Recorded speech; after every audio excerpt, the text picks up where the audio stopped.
Алсаң көңілі жайланар, мұңайсаң жүдеп қайғалар.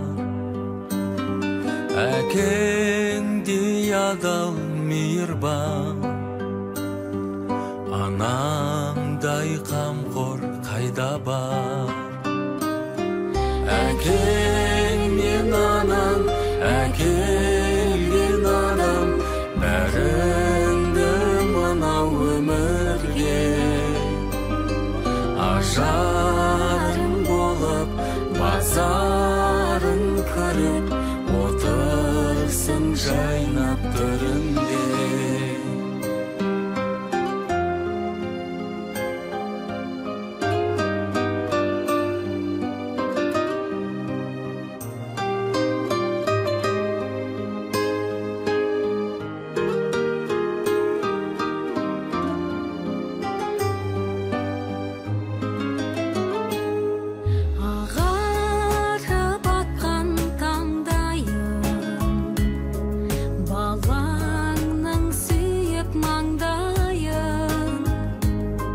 Көзімнің ақ пен қарасы,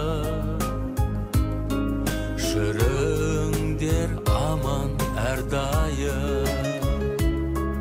Әкең мен анаң, әкелген адам, бәріңді мынау өмірге ажарың болып, базарың көріп, отырсың жайнап төріңде. Әкең мен анаң, әкелген адам, бәріңді мынау өмірге ажарың болып, базарың көріп, отырсың жайнап төріңде. Ата-ананы құрметтеу туралы. Ей перзентім, ата-ананы құрметтеуің қажет екенін ақыл ой, парасат тұрғысынан байқап білгейсің. Өйткені әрбір перзенттің тегі ата-ана ғой. Не үшін ата-анамды құрмет жасаймын деп ойың алма. Олар сен үшін өзін өлімге де қиятынын белгілі. Ей перзентім, ата-анаңды ешқашан ренжітуші болма. Олардың көңіл күйіне қаяу салып, қапаландырмағын. Сені жан тәнімен жақсы көріп, тәрбиелеп жүрген ата-ананың көңілін қалдыратын құрттай іс жасасаң, сен ешқандай да жақсылыққа лайықты жан емессің. Өйткені кімде-кім ата-ананың жақсылығын білмесе, басқа біреудің жақсылығын да бағаламайды. Егер сен өз перзентім құрметтесін десең, сен де ата-анаңды құрметте. Сен ата-анаңа не істесең, саған перзентің де соны жасайды.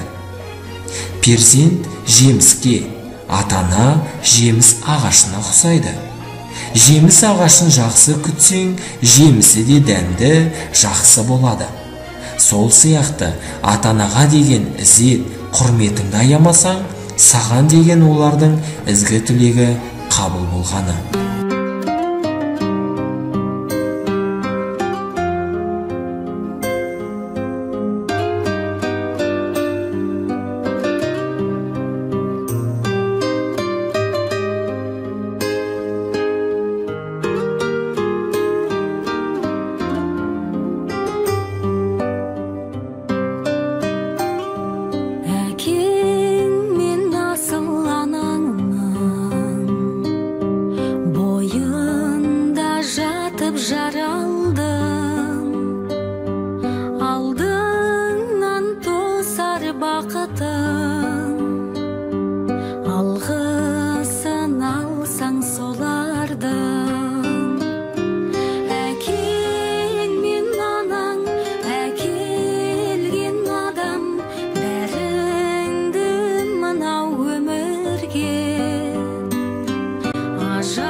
санар,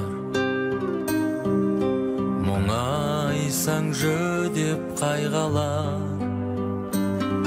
Әкеңдей адал мейірбан,